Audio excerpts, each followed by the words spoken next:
ሰላም የዩቲዩብ ቻናል ቤተሰቦቼ እንዴት ናችሁ? ዛሬ በቪዲዮ ለማስተማር ይዤ የቀረብኩት የአስረኛ ክፍል ሂስትሪ ትምህርት ሲሆን የምዕራፍ 3 ነው። እንግዲህ ይሄ ዩኒት የሚያጠናው ስለ ሶሻል ኢኮኖሚክ ኤንድ ፖለቲካል ዴቨሎፕመንትስ ኢን ኢትዮጵያ ፍሮም ሚድ 19th ሴንቸሪ ቱ 1941። ይሄ እንግዲህ ዋናው ርዕስ ሲሆን በቪዲዮአችን ዛሬ የምንማረው ወደ 3 ዋና ዋና ሰብቶፒኮችን እናጠናለን። የመጀመሪያው ሎንግ ዲስታንስ ትሬድ ኢን ዘ 19th ሴንቸሪ ኤንድ ኮቴጅ ኢንዱስትሪ ይሆናል። ሁለተኛው ያው ስለ ኮቴጅ ኢንዱስትሪ እዚሁ ላይ ተጠቅሷል። በሶስተኛው ሰብቶፒካችን የምናየው ስለ አፄ ቴዎድሮስ ዘመን የምናያቸው የትምህርት አይነቶች ናቸው ወይም ሰብቶፒኮች ናቸው ማለት ነው። ወደ መጀመሪያው ስንገባ ሎንግ ዲስታንስ ትሬድ ኢን ዘ 19th ሴንቸሪ ኤንድ ዘ ኮቴጅ ኢንዱስትሪ so the trade routes, people's interaction, major market centers and medium of exchange and trade items እነዚህ እንግዲህ በዋናነት የምናያቸው ሀሳቦች ይሆናሉ ማለት ነው። So in the 19th century, the peoples and polities that existed in the southern, northern and eastern parts of Ethiopia and the whole were connected by two major trade routes that started from Bonga. It was a capital of the kingdom of Kaffa. In the 19th century, there was a trade.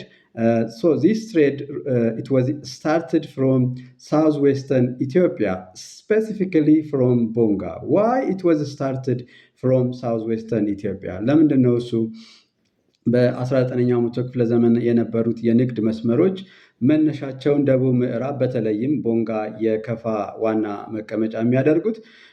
Because southwestern Ethiopia, it was a source of natural resources. Mostly trade commodities were available in southwestern Ethiopia. So merchants taking these trade commodities from southwestern Ethiopia, from Bonga to different parts of the region. That means Ethiopia. እንግዲህ ከደቡብ ምዕራብ ኢትዮጵያ በተለይም በወቅቱ አስፈላጊ የነበሩ የንግድ ሸቀጦች እዛ ስለሚገኙ ነጋዴዎች እነዚህን የንግድ ሸቀጦች እያያዙ እንግዲህ ወደ ተለያየ የንግድ ከተሞች ይወስዷቸው ነበር ማለት ነው። Trade was one of the most important factor for that linking Ethiopian region and peoples. So what are the main market centers during the 19th century? በ19ኛው መቶ ክፍለ ዘመን እንግዲህ ዋና ዋና የሚባሉ የገበያ ማዕከላትን ስንመለከት የመጀመሪያው መነሻ ቦንጋ ነው። ከቦንጋ ሂርማታ፣ ሳቃ፣ አሰንዳቦ፣ ባሶ and Gondar. These are very important trade centers. As I have already mentioned, Bonga was the initial starting point of the trade routes. From Bonga, for example, one of the trade it starts from Bonga, goes to Hirmata, Saka, Asandabo, and Baso. When it reaches to Gondar, it makes two branches.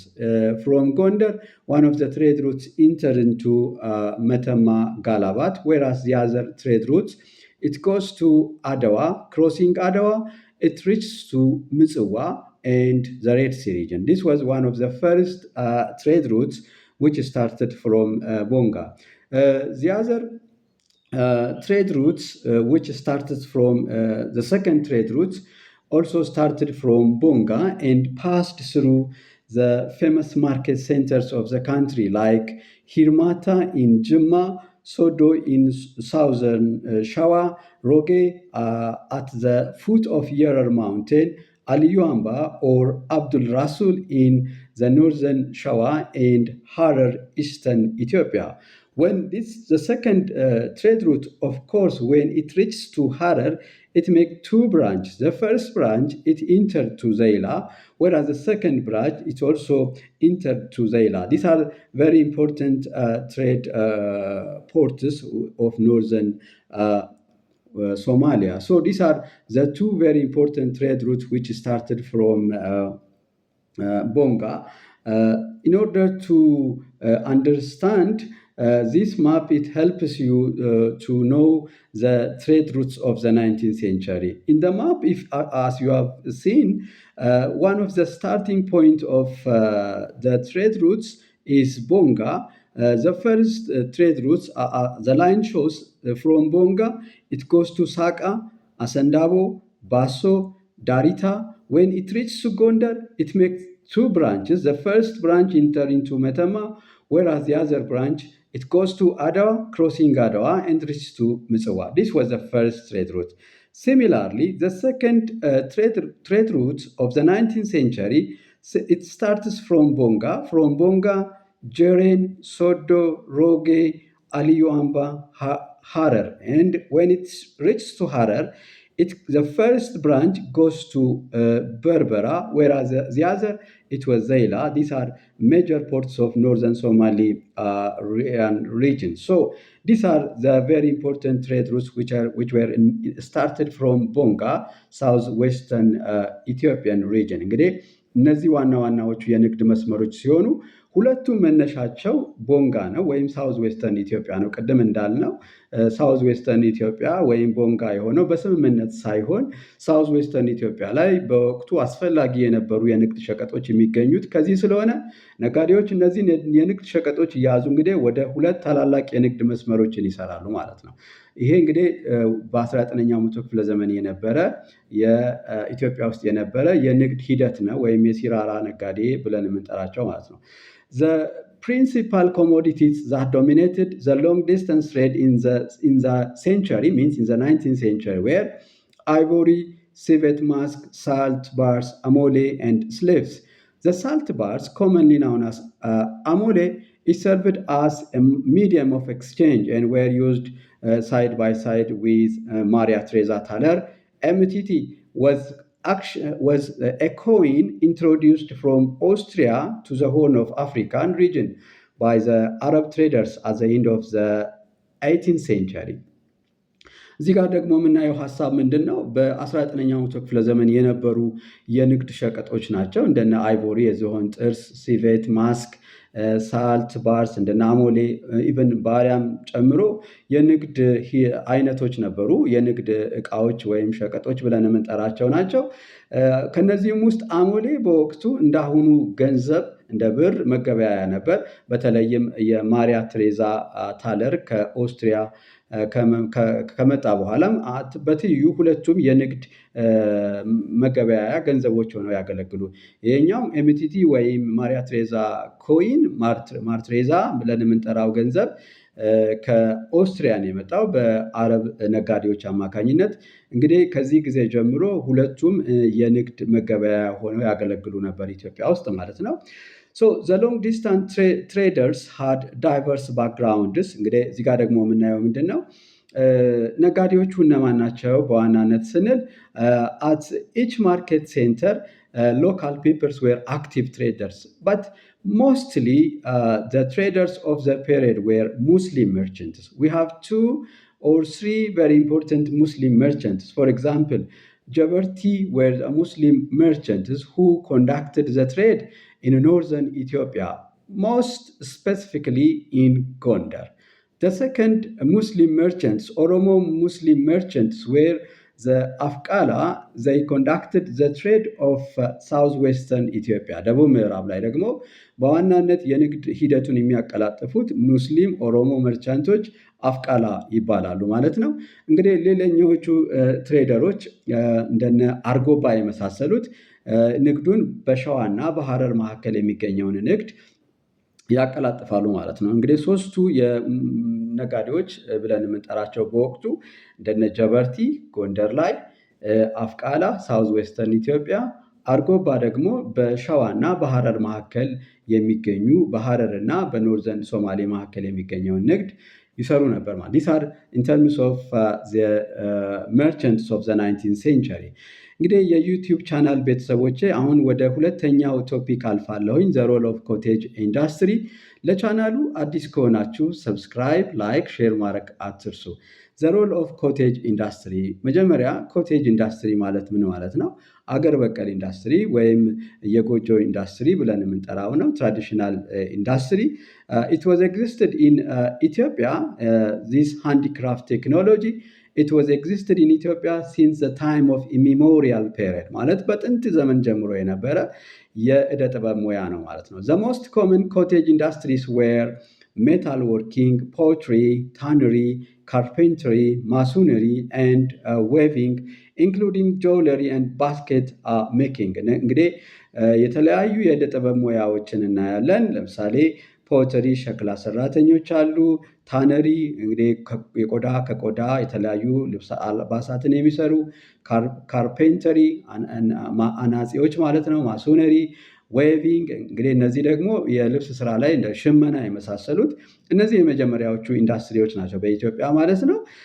እንግዲህ ከተለያዩ ነገሮች ለኢትዮጵያ በተለይም ለአግሪካልቸራል ፋርሚንግ ቱልስ የሚያገለግሉ ለቤት እቃዎች፣ ለመዋቢያ እቃዎችን ይሰሩ የነበሩ የመጀመሪያ የኢትዮጵያ ውስጥ የነበሩ የኢንዱስትሪ አይነቶች ናቸው ማለት ነው። በት this industry, it was not developed as significantly. Why? Because of different factors. እንግዲህ አገር በቀል እውቀት የነበሩት ብዙም ሊያድጉ አልቻሉም፣ ሲግኒፊካንት ለውጥ ሊያመጡም አልቻሉም ማለት ነው። በዋናነት የህዝቡ አስተሳሰብ ነው ማለት ነው።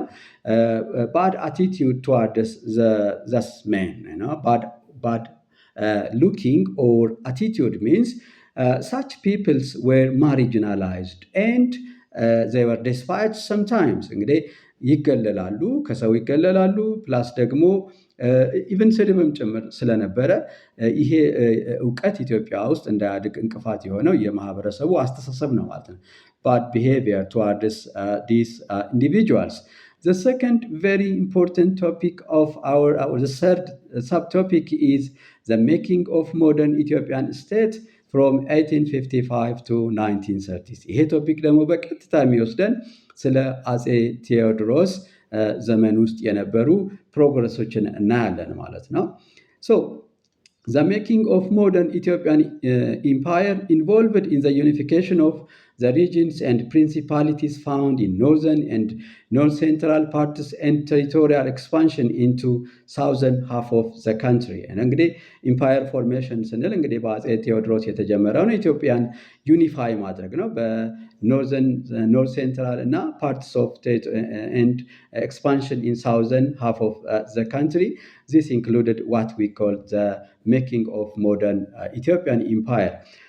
The first emperor who attempted to unify the country was Kasa Hailu of Kwara, who took the throne name Theodorus II from 1855 to 1868. እንግዲህ የመጀመሪያውን ሐሳብ ያመጣው በተለይም በዘመነ መሳፍንትን ካስወገደ በኋላ አጼ ቴዎድሮስ ኢትዮጵያን አንድ ማድረግና አንድ የሆነች የኢትዮጵያ ንጉስ መሆንን የጀመረው ይህንን ሐሳብ ያመጣው ቴዎድሮስ ነው። በተለይም ከዘመነ መሳፍንት በኋላ from the era of princes እንደሚታወቀው ዘመነ መሳፍንት 9ኛ ክፍል እንደተማራችሁት from the period 1769 up to 1855 it was commonly known as the period of ዘመነ መሳፍንት ተብሎ የሚታወቀው የመሳፍንቶች ዘመን ማለት መሳፍንቶች ፓወራቸው የጨመረበት ኃይላቸው የጨመረበት የገነነበት ጊዜና ጎንደር ላይ የሚቀመጡ ነገስታቶች ደግሞ ስልጣናቸው በጣም እየተዳከመ የመጣበትና በራስ ቢትወደዶች ስር የሆኑበትን ዘመን ነው። እንግዲህ እና ኢትዮጵያ በተወሰነ መንገድ የተከፋፈለችበት ሪጂናሊዝም and civil war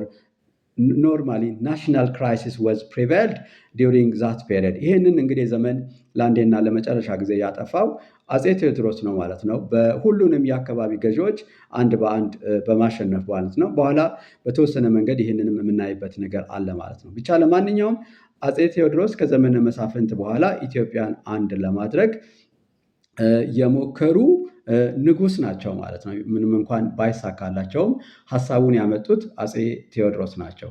ካሳ became prominent when he was serving his half brother ደጃዝማች ክንፉ of Dambia and helped him in defeating the Egyptians at Wad ከልታቡ in 1837። እንደሚታወቀው ካሳ ኃይሉ የቀድሞ ስማቸው ነው። ንጉስ ከመሆናቸው በፊት ካሳ ኃይሉ ነው የሚባሉት። አባታቸው በልጅነታቸው ስለሞተ እንግዲህ ካሳ ኃይሉ ወይም በኋላ አጼ ቴዎድሮስ የተባሉት ያደጉት በአብዛኛው በሃፍ ብራዘራቸው ቤት ነው ወይም ወንድማቸው ቤት ነው፣ ክንፉ ቤት ነው። እንግዲህ ክንፉ የቋራ አካባቢ ገዢ ነበሩ። ክንፉ ቋራን ሲያስተዳድሩ የግብፃውያን ወረራ በነበረበት ጊዜ ክንፉ ከወንድሙ ጋራ ከካሳ ኃይሉ ጋር በመሆን ግብፅን ዋድ ከልታቡ ላይ 1837 አሸንፈዋል። እንግዲህ ይሄ የመጀመሪያ ቪክትሪያቸው ነው ማለት ነው። የካሳ ኃይሉ ምንም እንኳን ከወንድማቸው ጋር ቢሆንም ማለት ነው። ሌተር In 1848, Kasa also fought against the Egyptians at a place called Dawarq, where he was defeated because of the Egyptians' superior military organization, discipline, and better armaments. እንግዲህ ከዋድ ከልታቡ ውጊያ በተለየ ካሳ ኃይሉ ብቻቸውን ግብፅን የገጠሙበት ውጊያ ነው ማለት ነው። ደባርቅ 1848 እንደ ዩሮፒያን አቆጣጠር እዚህ ላይ ካሳ ኃይሉ ተሸንፈዋል። ይህም የመጀመሪያ ሽንፈታቸው ነው። በተለይም ንጉሥ ከመሆናቸው በፊት this was the first defeat of ካሳ by Egyptians። እንግዲህ ግብጾች በዋናነት ሊያሸንፏቸው የቻሉት because of the Egyptians were more superior in military organization በሚሊተሪ ኦርጋናይዜሽናቸው የበላይ ናቸው። ወታደሮቻቸው ግብፃውያኖች በወቅቱ ዲሲፕሊንድ ናቸው and better armament በደንብ የታጠቁ ናቸው።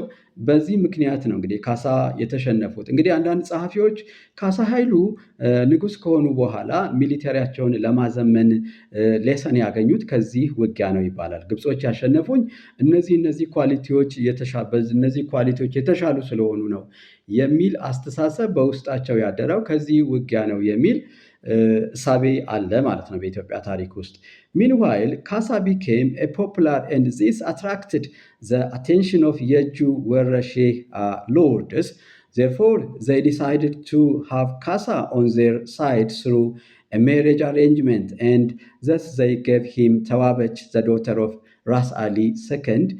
He was also appointed as the governor of Kwara. However, Kasa felt that he was not treated well by Ras Ali and his mother, Etege Manan. Hence, he gradually fought against the Yeju nobles and other regional lords. እንግዲህ ካሳ ሽፍታ ሆነው በጣም ታሪካቸው እየገነነ ሲመጣ ቪክትሪያቸው ድላቸው እየተሰማ ሲመጣ በዘመነ መሳፍንት ውስጥ በጣም ጠንካራ የነበሩት የየጁ ወረሼ ዳይናስቲ ሎርዶች ካሳን እንግዲህ ምንድን ያደረጉት የራስ አሊን ልጅ ራስ አሊ ማለት በወቅቱ የየጁ ወይም የወረሼ ዳይናስቲ ራስ ቢትወደድ ናቸው። ታዋቂ ከሚባሉት ራስ ቢትወደዶች በዘመነ መሳፍንት ወቅት ራስ አሊ ሰከንድ ናቸው እና የራስ አሊ ልጅ ተዋበችን ለካሳ አጋቡት። ግን ይህም ብቻም አይደለም፣ ቋራንም እንዲያስተዳድር ፈቀዱለት። ካሳ ሀሳቡ ይሄ አልነበረም። በዋናነት he wanted to become an emperor of a united Ethiopia እና ሚሽኑ ይሄ ስላልነበረ የካሳ ትግል ቀጥሏል ማለት ነው። So the major regional lords that defeated by ካሳ ኃይሉ before his coronation were ቅድም መነሻ ላይ እንደተናገርኩት ካሳ ኃይሉ እንግዲህ ዘመነ መሳፍንትን አጠፉ ስንል በዘመነ መሳፍንት ወቅት የነበሩ ዋና ዋና የአካባቢ ገዢዎችን በጦርነት አንድ በአንድ በማሸነፍ ነው። ለምሳሌ የመጀመሪያው ሎርድ ደጃች ጎሹ ዘውዴ ኦፍ ጎጃም at Guramba on November 27, 1852 በ1852 ደጃች ጎሹን አሸነፉ። በሚቀጥለው ውጊያ ደግሞ ብሩ አሊ ጋዝ and 4 other ደጃዝማች at ጎርጎራ ቢቸን on April 12, 1853 በሶስተኛ ደረጃ ራስ አሊ ኦፍ የጁ ዳይናስቲ ቀደም ያልናቸው ሰው ናቸው። እንግዲህ የተዋበች አባት መሆናቸው ነው። ራስ አሊ ሰከንድ በጁን 29 1853 ሊሸነፉ ችለዋል። የመጨረሻው ውጊያ ቴዎድሮስ ወይም ካሳ ኃይሉ ንጉሥ ከመሆናቸው በፊት የመጨረሻው ኦብስታክላቸው የነበሩት ደጃዝማች ውቤ ኦፍ ሰሜን and ትግራይ at ደረስጌ on 8 February 1855 በ1855 ደረስጌ ላይ የትግራይን ወይም የሰሜኑን መሪ ማሸነፍ ችለዋል። This was a landmark for Theodros. ለቴዎድሮስ ይሄ ፈርቀዳጅ ነው ንጉሥ ለመሆን። Why? Because immediately after the defeat of ካሳ ኃይሉ the defeat of ራስ ውቤ of Tigray in 1855 Theodros was coronated by Abuna Salama as King of Kings of Ethiopia.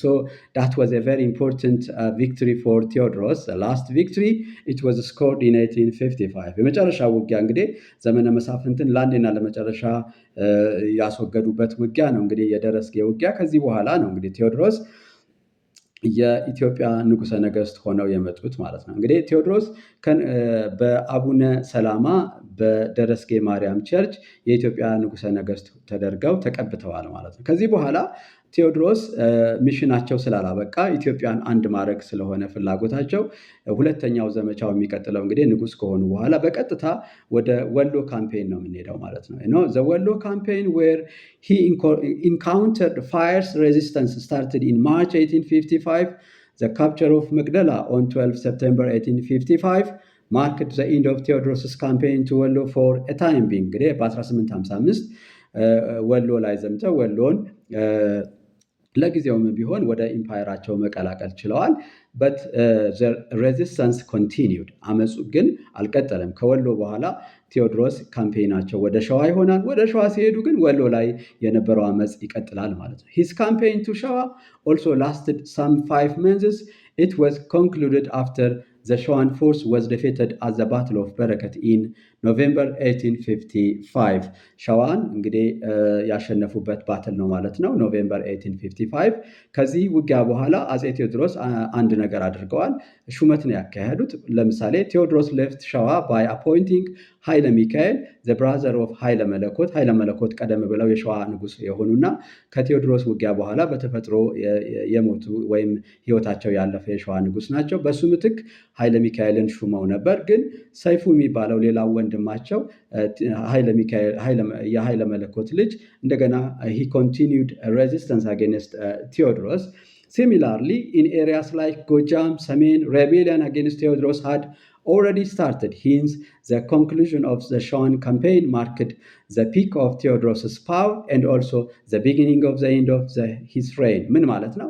የአጼ ቴዎድሮስ ስልጣናቸው ፒክ የሆነው ሸዋ ላይ ያሸነፉት የበረከት ውጊያ ነው 1855። ተመሳሳይ የአጼ ቴዎድሮስ ስልጣንም ወይም ፓወራቸው እየቀነሰም የመጣው ማሳያው ይሄ የሸዋ ላይ የተደረገው ቪክትሪ ነው ማለት ነው። the other aspect of his reign was his attempt to modernize. አሁን እንግዲህ በዚህ ጋር የምናየው ምንድነው? አጼ ቴዎድሮስ ሪፎርሞችን እናያለን። ሪፎርሞችን ስንል አጼ ቴዎድሮስ የወሰዷቸው ሪፎርሞች በዋናነት ሚሊተሪ ላይ ነው። in the modernization of his military administration and socio-economic reforms. In terms of military, Theodorus introduced the titles like የአስር አለቃ፣ የአምሳ አለቃ፣ የሻለቃ የሚሉ የወታደር ማዕረግን የጀመሩት ቴዎድሮስ ናቸው። አንድ ይሄ ነው። ሁለተኛ እዚሁ ሚሊተሪው ሳንወጣ ቴዎድሮስ he wanted to establish a national salaried army ቋሚ ብሔራዊ ጦር የማቋቋምንም ሐሳብ ለመጀመሪያ ጊዜ ከዘመነ መሳፍንት በኋላ ሐሳቡን ያመጡት ቴዎድሮስ ናቸው ማለት ነው። ሌላም እንግዲህም ደግሞ ዘመናዊ መሳሪያንም የአገር ውስጥ እንዲመረት ፍላጎት ነበራቸው። ለምሳሌ ከእንግሊዝ ጋር የሚያደርጉት ግንኙነት በዋናነት እየተማሩ ማለት እንግሊዛውያን ኢትዮጵያ መጥተው የኢትዮጵያን ማህበረሰብ እንዲያስተምሩላቸው ይፈልጋሉ። በተለይም መሳሪያ የሚሰራ እንጂ ራሱ መሳሪያውን ወይም ገንዘብ ፋየር አርምስ አይፈልጉም። ቴዎድሮስ የሚፈልጉት ቴክኒካል ኖሃውን ነበር የሚፈልጉት፣ እውቀቱን ነበር የሚፈልጉት። ግን እንግሊዞች ይህንን ባለማድረጋቸው በተለይም ኪዩን ቪክቶሪያ ቴዎድሮስ የፈለጉትን ወታደር እውቀት ያላቸውን ሰዎች አላኩላቸውም። በዚህም የተነሳ ቴዎድሮስ እዚሁ ኢትዮጵያ ውስጥ የሚገኙ እዛ አካባቢው ሎካሊቲው ላይ የሚገኙ ነጮችን በመሰብሰብ እንግዲህ መሳሪያ እንዲሰሩ ፐርሱዌድ አድርገዋቸዋል ወይም አሳምነዋቸዋል ማለት ነው። አት ጋፋት ኒር ደብረ ታቦር ቴዎድሮስ መሳሪያ ለመስራት የቴዎድሮስ ገን ፋክተሪ በመባል ይታወቃል። ጋፋት ደብረ ታቦር አካባቢ የሚገኝ ነው። እንግዲህ ነጮች ሚሽነሪዎች ናቸው። የሚችሉትን ያህል ነገር አድርገዋል። ወደ 35 ካኖኖችን እና በተለይም ታዋቂው የሆነውን የቴዎድሮስን ሴባስቶፖል መድፍ ሊሰሩ ችለዋል ማለት ነው። The other reforms of Theodorus was in relation to church. ከቤተ ክርስቲያን ጋር በተገናኘ ደግሞ ቴዎድሮስ he take extra church lands and distribute to landless peasants. እንግዲህ ቤተክርስቲያን የነበራትን ኤክስትራ መሬት በመውሰድ ለመሬት ለሌላቸው ገበሬዎች እንዲያርሱና ግብር እንዲያመጡ ሰጥተዋል። he confiscated church land and reduced the number of priests and deacons in one churches. እንግዲህ አንድ ቤተክርስቲያን ውስጥ የሚያገለግሉ ቀሳውስትንና ዲያቆናቱንም እንደዚሁ ወስነዋል ማለት ነው ቴዎድሮስ። በዚህ የተነሳ 2 to 3 ሁለት ቄስና 3 ዲያቆን አንድ ቤተክርስቲያን ውስጥ ይበቃል። ሌሎች ቀሳውስትና ዲያቆናት ደግሞ ገበሬ ሆነው ግብር እንዲያመጡም ጥያቄ የጠየቁበት ሪፎርም ነው ማለት ነው። ግን እነዚህ ሪፎርሞች በኋላ አጼ ቴዎድሮስ ላይ እንደ ተቃውሞ ተነስቶባቸዋል ማለት ነው። ዲስ አር ቨሪ ኢምፖርታንት ሪፎርምስ ቴክን ባይ ቴዎድሮስ ሶ ዲስ አር the other very important point is the clergy saw his involvement in the affairs of the church as dangerous to the church's authority እንግዲህ ለቴዎድሮስ መውደቅ በዋናነት የወሰዳቸው ሪፎርሞች ነው ስንል አንደኛ ከቤተ ክርስቲያን ጋር በቀጥታ አጋጭቶታል ማለት ነው። ሁለተኛ የሪጂናል ሎርድስ ዌር ዋን ኦፍ ዘ ሜጀር ፋክተር ፎር ዘ ዳውንፎል ኦፍ ኢምፐረር ቴዎድሮስ።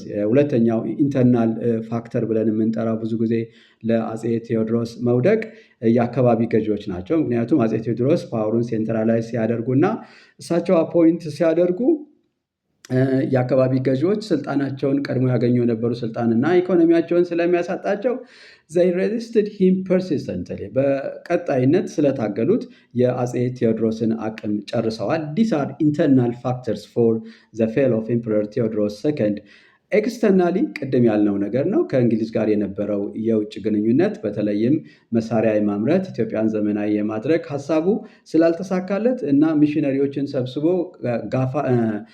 መቅደላ ላይ ይዟቸው ነበረ። በኋላ እንግሊዝ ዜጎቿን ለማስለቀቅ the country sent military expedition under ሰር ሮበርት ናፒር። ሰር ሮበርት ናፒር ማለት የእንግሊዝን ወታደር ይዞ ወደ ኢትዮጵያ የመጣው ማለት ነው። በኤፕሪል 13 1868 Theodorus surrenders. Theodorus refused to the unconditional surrender. ውጊያውን ላይ እንግሊዞች ያው ቴዎድሮስ እንዲማረክ ጥያቄ አቅርበው ነበር። አጼ ቴዎድሮስ ግን በዚህ ፍላጎት አላሳዩም። ራዘር he committed suicide ራሳቸውን በራሳቸው አጼ ቴዎድሮስ ሊያጠፉ ችለዋል በገዛ ሽጉጣቸው ማለት ነው። immediately after the death of Theodorus there were three power contenders. ከአጼ ቴዎድሮስ ሞት በኋላ ሶስት ዋና ዋና የስልጣን ፈላጊዎች ወይም ንግስና ፈላጊዎች ነበሩ። ዋክሹም ጎበዜ ኦፍ ላስታ፣ ካሳ መርጫ ኦፍ ትግራይ ኤንድ ሚኒሊክ ኦፍ ሸዋ። እነዚህ ሶስቱ መሪዎች ናቸው። but immediately after the death of Theodorus power was taken by ዋክሹም ጎበዜ ኦፍ ላስታ in his throne name ተክለ ጊዮርጊስ። ስልጣንን ግን ለመቆጣጠር የቻሉት ለመያዝ የቻሉት የላስታው ጎበዜ ናቸው። በንግስና ስማቸው ተክለ ጊዮርጊስ የሚባሉት ነው። who reigned from 1868 up to 71 ኢትዮጵያን ለአጭር ጊዜ ነው የመሩት ከ1868 እስከ 71 ማለት ነው። all attempts were made to create a smooth relationship between the emperor and Kasa Mercha. But when he was expanded to the Tigray region, he was defeated by Kasa Mercha in 1871 at the Battle of Ansam. With this, the reign of Tekle Georgis came to an end. So, if you like this video, please don't forget to subscribe, like and share. እንደተለመደው እንግዲህ የዩቲዩብ ቻናል ቤተሰቦቼ የዛሬውን ትምህርት በዚህ ላበቃ ችያለሁ። አመሰግናለሁ። በሚቀጥለው ቪዲዮ ስንገናኝ የአጼ ዮሐንስን የአስተዳደር ዘመን በትምህርታችን እንቃኛለን ማለት ነው። ባይ ባይ።